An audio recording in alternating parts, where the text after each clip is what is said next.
আপনি কি জানেন এখনো জঙ্গলে এমন এমন লোকজন আছে যারা সামনের পৃথিবীতে আসতে চায় না, এই প্রযুক্তির যুগে আসতে চায় না। কেননা দেখেন, পৃথিবী যত উন্নত হয়েছে, প্রযুক্তি যত উন্নত হয়েছে, ততই মানুষ ক্ষতিগ্রস্ত হচ্ছে। একটা সময় পারমাণবিক পারমাণবিক অস্ত্র ছিল না, ক্ষেপণাস্ত্র ছিল না।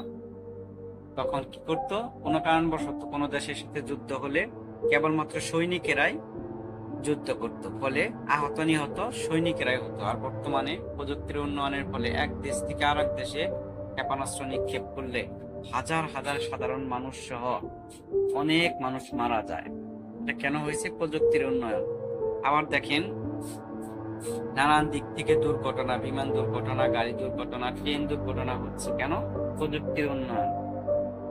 আবার এই প্রযুক্তির উন্নয়নের ফলে মানুষ নানান দিক থেকে নানান জটিল রোগে আক্রান্ত হচ্ছে, যার ফলে মানুষ অনেক আরাম আয়েশ উপভোগ করতেছে ঠিকই, কিন্তু এর ভিতরেও মানুষ নানান রোগ ব্যাধিতে আক্রান্ত হচ্ছে।